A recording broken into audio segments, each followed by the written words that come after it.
पहले भी कहा, आज फिर कहते हैं, अगर सुंदरता होगी तो लुच्चों की नजर जरूर होगी। आप अगर सुंदर हैं तो लुच्चों की नजर जरूर होगी। अगर घर में धन होगा तो चोरों की नजर जरूर होगी। और अगर हृदय में शंकर के प्रति भक्ति होगी तो भोले बाबा की नजर जरूर होगी। ये पक्का, शिव नजर जरूर रखेगा, ये फाइनल, बिल्कुल पक्का। आप अगर शंकर का भजन कर रहे हो, आप अगर शंकर का अनुमोदन कर रहे हो, आप अगर शिव की अर्चना कर रहे हो, किसी भी रूप में आप शंकर को भज रहे हो, तो बाबा की दृष्टि आप पर बनी हुई है। आप भले मत मांगो कुछ भी, शंकर के दरवाजे जाकर मांगना भी नहीं, तुम तो मत मांगो। आप भगवान शिव के दरवाजे पर जाना, मांगना मत ही कुछ भी, बस जाके तेरे मंदिर में आना मेरा काम है और मेरी बिगड़ी बनाना तेरा काम है। आप तो जाकर बस नमन कर लो, आप जाकर प्रणाम कर लो।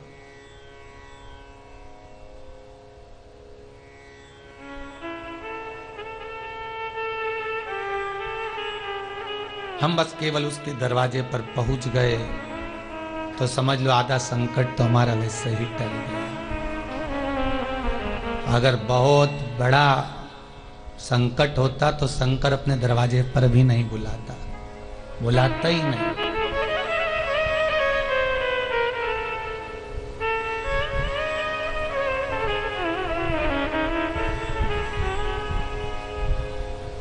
अगर कहीं शंकर ने कृपा करी, किसी गुरुजन से मिलना हुआ, शिवाराधना का भाव प्रकट हुआ, तो शिव की कृपा होगी इसलिए मिलवाया, नहीं तो कोई यहाँ ना तो आता है ना कोई से मिलना होता है। कुछ अच्छा करना होगा बाबा को।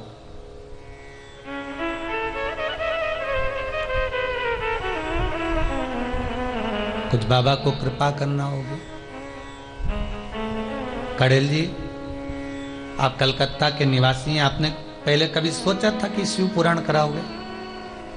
भागवत पुराण कराने की तो लोग सोचते हैं कि हम भागवत कराएंगे, रामायण कराने की भी लोग सोचते रामचरितमानस कराएंगे, या गीता बचवाएंगे, या कोई अच्छा काम होगा तो नानी भाई का मायरा करवा देंगे। ठीक है, हर व्यक्ति की चित्त वृत्ति में, बुद्धि में कड़ेल जी यही भरा होता है कि हम भागवत कराएंगे, रामायण करवाएंगे, गीता कराएंगे। पर सब सोच कर रखा और उसके बाद भी बीच में अगर शिव महापुराण फंस जाए तो ये बाबा की कृपा है। कहीं आप या आपकी धर्म पत्नी या आपका कुल में जो माता पिता रहे हों, दादा परदादा रहे हों, उन्होंने कहीं शंकर का अनुमोदन तो करा होगा, किसी शिव पर एक लोटा पानी तो चढ़ाया होगा। उसी का फल है जो आप यहाँ बैठकर कथा का रस तत्व ग्रहण कर रहे हैं। शिव की कृपा महाराज। एक बार दक्षिण दिशा जिसके स्वामी हैं यमराज, उस दक्षिण दिशा ने यमराज से प्रश्न किया।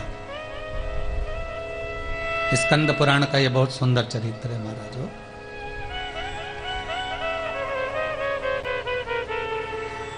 दक्षिण दिशा यमराज से कह रही है कि हे यमराज, मान लो संसार का मानव मनुष्य पुण्य कर्म से वंचित हो गया और पुण्य कर्म उसने करा ही नहीं, तो ये दिशा कर रही है यमराज से कि मान लो उसने जिंदगी में कोई सत्कर्म ना करा हो, कोई पुण्य कर्म ना करा हो और उसको नरक जाना है, ये निश्चित हो गया है, नरक का भोग उसे भोगना ये निश्चित है। तो ऐसा कोई कर्म यमराज से पूछा है उस दक्षिण दिशा ने कि ऐसा कोई कर्म मैं कर लूं, या ऐसा कोई कर्म संसार का मानव मनुष्य कर ले जिससे उसके जीवन में जो पाप कर्म उसने करा है वो पाप कर्म समाप्त हो जाए। आज पुरुषोत्तम शिव महापुराण का तीसरे भाग का तीसरे पार्ट का विराम दिवस है। ये अपनी जिंदगी में उतार लेना कि हमने जितना पाप कर्म करा है वो पाप कर्म हम यहीं पर समाप्त कर कर कैसे जा सकते हैं। शायद फिर आगे कथाओं में ये वर्णन आए ना आए, जो आ गया एक बार आ गया।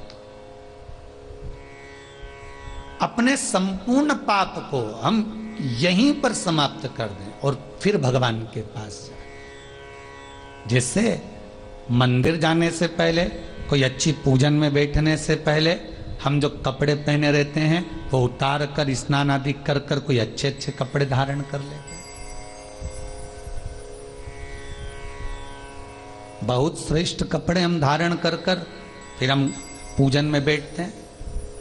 वो एक साधारण सा एक भजन पहले लोग गाते थे ना, मेली चादर ओढ़ के कैसे द्वार तिहारे।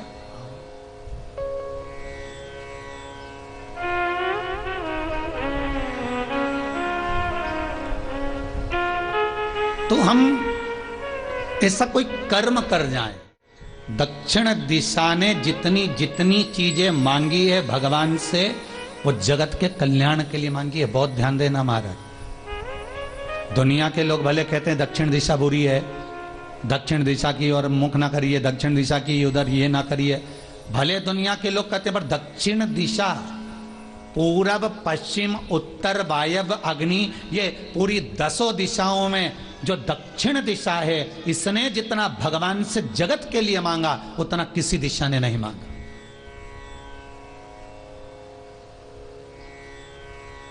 पूर्व को अभिमत्ता थी कि मेरे सम्मुख में सूर्य प्रकट होता है, पश्चिम को अभिमत्ता थी कि मुझ में आके डूबता है, उत्तर को अभिमत्ता थी वायव्य को, ईशान को, आग्नेय को। इन सारी दिशाओं को बड़ी बड़ी अहंकारिता है, बड़ी अहंकारिता, बहुत अभिमान।